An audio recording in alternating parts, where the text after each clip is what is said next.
আগামী দিন অন্নভুবন আবাসিক নাট্য শিক্ষা কেন্দ্র হতে চলেছে। তারই সেকেন্ড পর্যায়ের কাজ শেষ হলো। আজ রাত জেগে যে ঢালাই হয়েছে,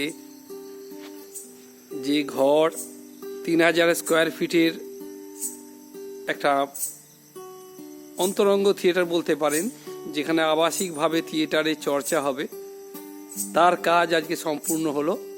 ঢালাইয়ের কাজ বাকি, হয়তো এখনো অনেক বাকি, কিন্তু বিশ্বাস আমরা দেখতে দেখতে সে কাজও সম্পূর্ণ করে ফেলব।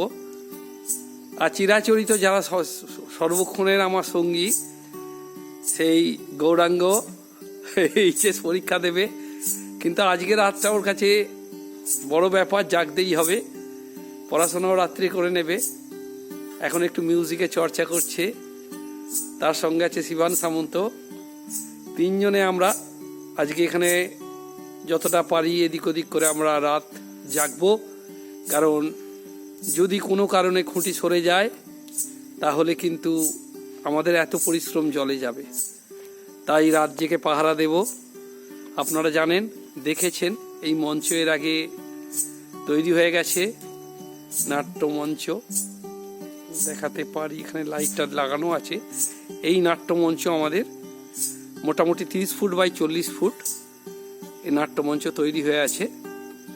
আর তারপরে যেটা গত বছরে আমরা সম্পূর্ণ করেছি, চারিদিকে বাগান থিয়েটার যারা ভালোবাসেন বা এসে কুটিরে কিছুটা গ্রীষ্মকালের সময় একটু কাটাতে চান, তারাও আসতে পারেন। আসবেন অন্নভুবনে। আমরা মার্চ মাসে 23 তারিখ থেকে 27 এই কদিন আমরা একটা উৎসব করব, নাট্য উৎসব। অবশ্যই সেই নাট্য উৎসবে সকলকে আমরা আমন্ত্রণ জানালাম। সব দলকে হয়তো ডাকতে পারবো না, কিন্তু আমাদের পক্ষ থেকে যে কোনো দল আসলে, দলের পক্ষ থেকে যদি আসেন আমন্ত্রণ রক্ষার্থে, তাদের আমরা আমাদের সাধ্যমতো আপ্যায়ন করার চেষ্টা করব, এটুকু কথা দিতে পারি। এই আমাদের থিয়েটার স্পেস, এটা মঞ্চ, এই ধারে আরেকটা বাগান দেখতেই পাচ্ছেন, সেজে উঠবে এই বাগানটা উৎসবের সময়। আর এটা আজকে 3000 স্কোয়ার ফিটের একটা বিল্ডিং, সেটা আমাদের অনেক দিনের স্বপ্ন, সেটা আজকে সম্পূর্ণ হলো।